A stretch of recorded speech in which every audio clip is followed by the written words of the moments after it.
ओम शांति।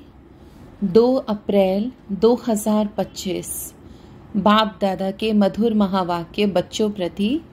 मीठे बच्चे, इस पुरानी पतित दुनिया से तुम्हारा बेहद का वैराग्य चाहिए, क्योंकि तुम्हें पावन बनना है। तुम्हारी चढ़ती कला से सबका भला होता है। प्रश्न, कहा जाता है आत्मा अपना ही शत्रु अपना ही मित्र है। सच्ची मित्रता क्या है? उत्तर, एक बाप की श्रीमत पर सदा चलते रहना, यही सच्ची मित्रता है। सच्ची मित्रता है एक बाप को याद कर पावन बनना और बाप से पूरा वर्षा लेना। यह मित्रता करने की युक्ति बाप ही बताते हैं। संगम युग पर ही आत्मा अपना मित्र बनती है। गीत, तूने रात गवाई सो के। ओम शांति। यूं तो यह गीत है भक्ति मार्ग के। सारी दुनिया में जो गीत गाते हैं वह शास्त्र पढ़ते हैं, तीर्थों पर जाते हैं, वह सब है भक्ति मार्ग। ज्ञान मार्ग किसको कहा जाता है, भक्ति मार्ग किसको कहा जाता है, यह तुम बच्चे ही समझते हो। वेद शास्त्र उपनिषद आदि यह सब है भक्ति के। आधा कल भक्ति चलती है और आधा कल फिर ज्ञान की प्रारब्ध चलती है। भक्ति करते करते उतरना ही है। 84 पुनर्जन्म लेते नीचे उतरते हैं। फिर एक जन्म में तुम्हारी चढ़ती कला होती है। इसको कहा जाता है ज्ञान मार्ग। ज्ञान के लिए गाया हुआ है 1 सेकंड में जीवन मुक्ति। रावण राज्य जो द्वापर से चला आता है वह खत्म हो फिर राम राज्य स्थापन होता है। ड्रामा में जब तुम्हारे 84 जन्म पूरे होते हैं तब चढ़ती कला से सबका भला होता है। यह अक्षर कहाँ न कहाँ किसी शास्त्रों में है। चढ़ती कला सर्व का भला। सर्व की सद्गति करने वाला तो एक ही बाप है ना। सन्यासी उदासी तो अनेक प्रकार के हैं। बहुत मत मतांतर है। जैसे शास्त्रों में लिखा है कल्प की आयु लाखों वर्ष, अब शंकराचार्य की मत निकली 10,000 वर्ष। कितना फर्क हो जाता है। कोई फिर कहेगा इतने हजार। कलयुग में है अनेक मनुष्य, अनेक मतें, अनेक धर्म। सतयुग में होती ही है एक मत। यह बाप बैठ तुम बच्चों को सृष्टि के आदि मध्य अंत का नॉलेज सुनाते हैं। इस सुनाने में भी कितना समय लगता है। सुनाते ही रहते हैं। ऐसे नहीं कह सकते पहले क्यों नहीं यह सब सुनाया। स्कूल में पढ़ाई नंबरवार होती है। छोटे बच्चों को ऑर्गन्स छोटे होते हैं तो उनको थोड़ा सिखलाते हैं। फिर जैसे जैसे ऑर्गन्स बड़े होते जाएंगे बुद्धि का ताला खुलता जाएगा। पढ़ाई धारण करते जाएंगे। छोटे बच्चों की बुद्धि में कुछ धारणा हो न सके, बड़ा होता है तो फिर बैरिस्टर जज आदि बनते हैं। इसमें भी ऐसे हैं। कोई की बुद्धि में धारणा अच्छी होती है। बाप कहते हैं मैं आया हूँ पतित से पावन बनाने। तो अब पतित दुनिया से वैराग्य होना चाहिए। आत्मा पावन बने तो फिर पतित दुनिया में रह न सके।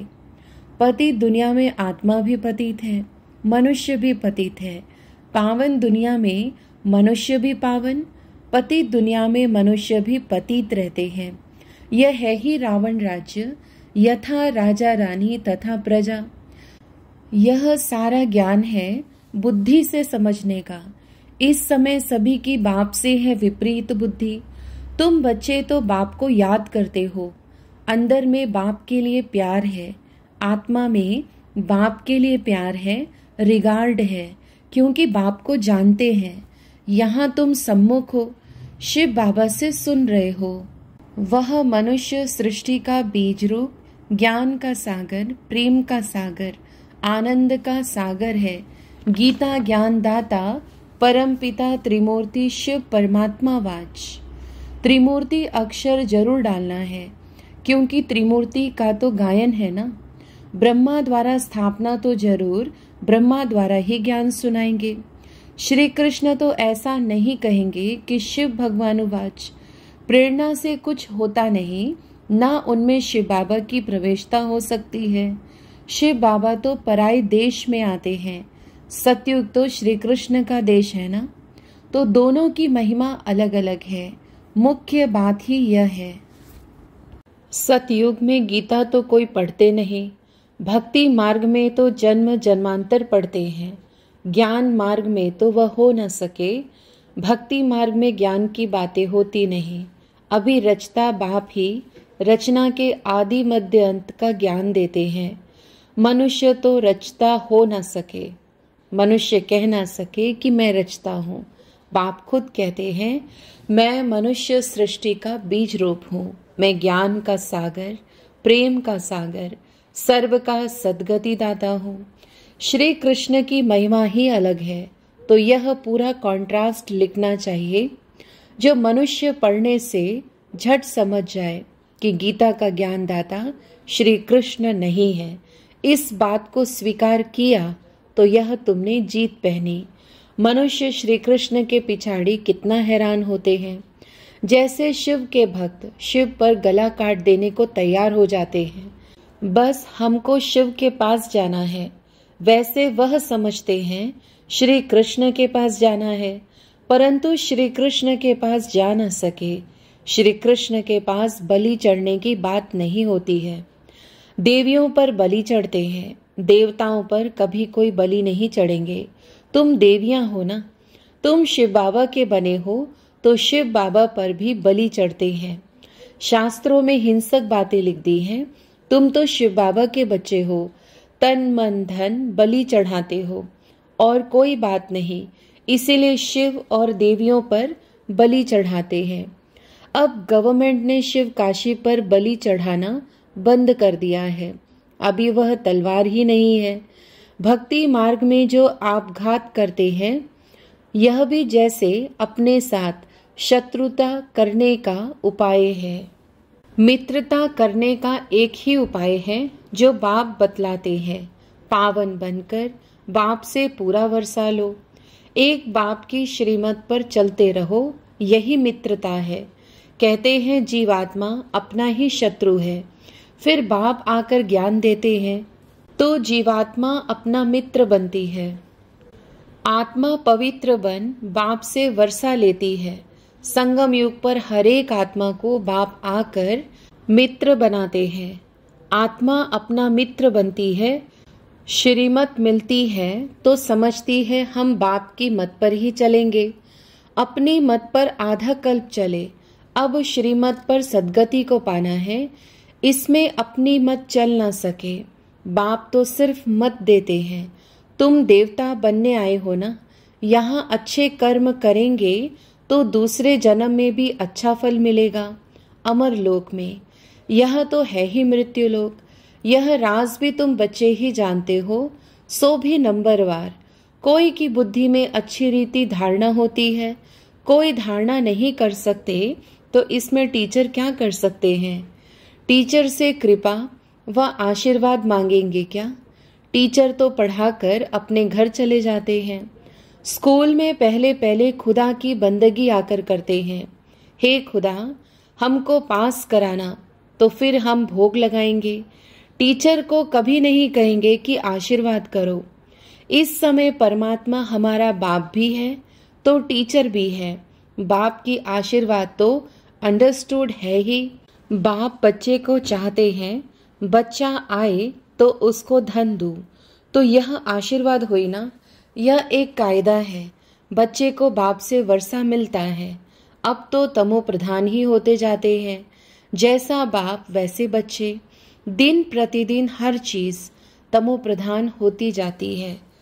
तत्व भी तमो प्रधान ही होते जाते हैं। यह है ही दुख धाम।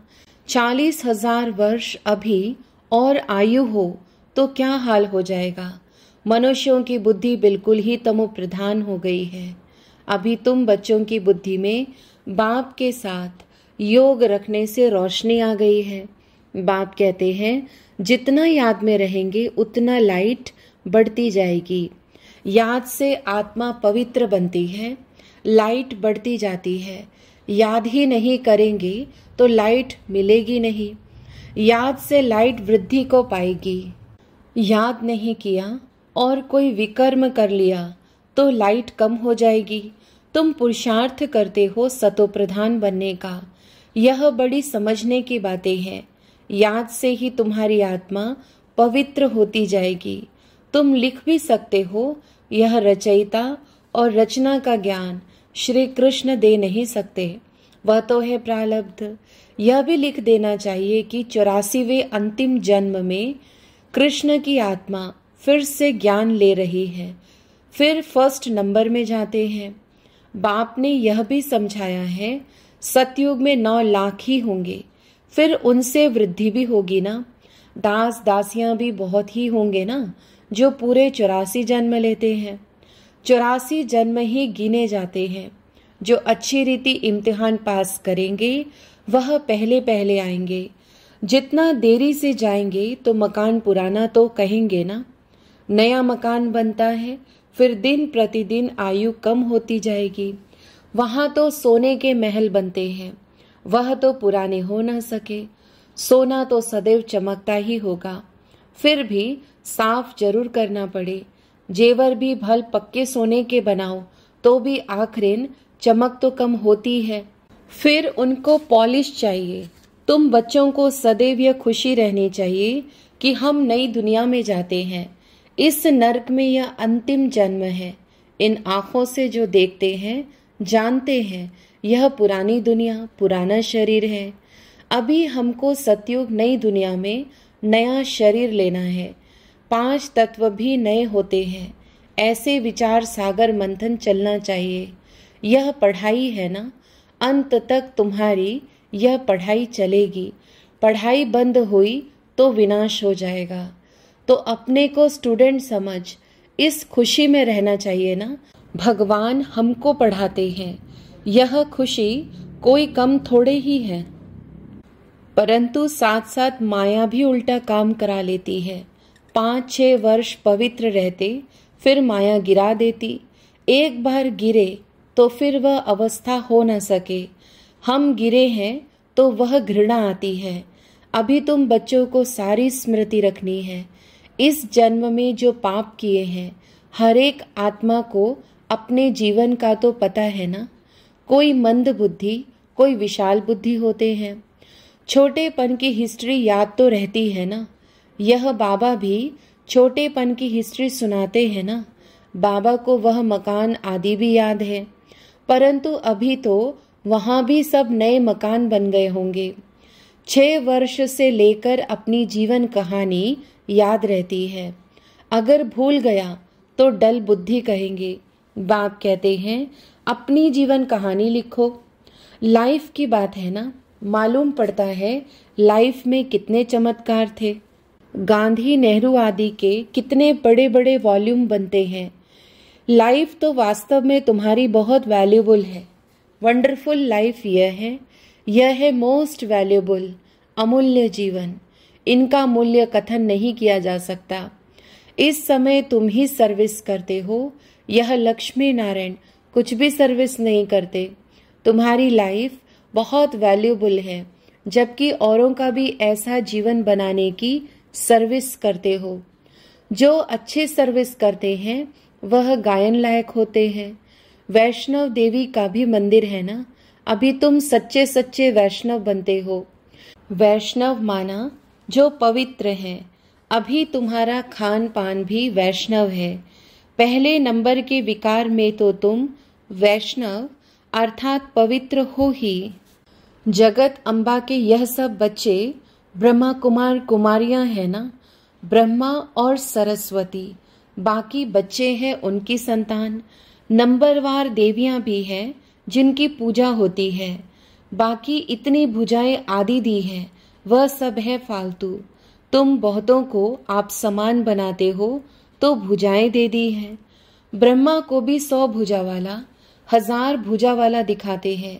यह सब भक्ति मार्ग की बातें हैं। तुमको फिर बाप कहते हैं दैवी गुण भी धारण करने हैं। किसको भी दुख ना दो, किसको उल्टा सुल्टा रास्ता बताए सत्यानाश ना करो। एक ही मुख्य बात समझानी चाहिए कि बाप और वर्षे को याद करो। अच्छा, मीठे मीठे सिकीलदे बच्चों प्रति माता पिता बाप दादा का याद प्यार और गुड मॉर्निंग। रूहानी बाप की रूहानी बच्चों को नमस्ते। धारणा के लिए मुख्य सार। पहला, गायन व पूजन योग्य बनने के लिए पक्का वैष्णव बनना है। खान पान की शुद्धि के साथ साथ पवित्र रहना है। इस वैल्यूबल जीवन में सर्विस कर बहुतों का जीवन श्रेष्ठ बनाना है। दूसरा, बाप के साथ ऐसा योग रखना है जो आत्मा की लाइट बढ़ती जाए। कोई भी विकर्म कर लाइट कम नहीं करना है, अपने साथ मित्रता करनी है। वरदान, स्वस्थिति की सीट पर स्थित रह परिस्थितियों पर विजयी प्राप्त करने वाले मास्टर रचता भव। कोई भी परिस्थिति प्रकृति द्वारा आती है, इसीलिए परिस्थिति रचना है और स्वस्थिति वाला रचयिता है। मास्टर रचता व मास्टर सर्वशक्तिवान कभी हार खा नहीं सकते, असंभव है। अगर कोई अपनी सीट छोड़ते हैं तो हार होती है। सीट छोड़ना अर्थात शक्तिहीन बनना। सीट के आधार पर शक्तियां स्वतः आती हैं। जो सीट से नीचे आ जाते उन्हें माया की धूल लग जाती है। बाप दादा के लाडले मरजीवा जन्मधारी ब्राह्मण कभी देह अभिमान की मिट्टी में खेल नहीं सकते। स्लोगन, दृढ़ता कड़े संस्कारों को भी मोम की तरह पिघला देती है, अर्थात खत्म कर देती है। अव्यक्त इशारे, कंबाइंड रूप की स्मृति से सदा विजयी बनो। जैसे ज्ञान स्वरूप हो ऐसे स्नेह स्वरूप बनो। ज्ञान और स्नेह दोनों कंबाइंड हो, क्योंकि ज्ञान बीज है, पानी स्नेह है। अगर बीज को पानी नहीं मिलेगा तो फल नहीं देगा। ज्ञान के साथ दिल का स्नेह है तो प्राप्ति का फल मिलेगा। अच्छा, ओम शांति।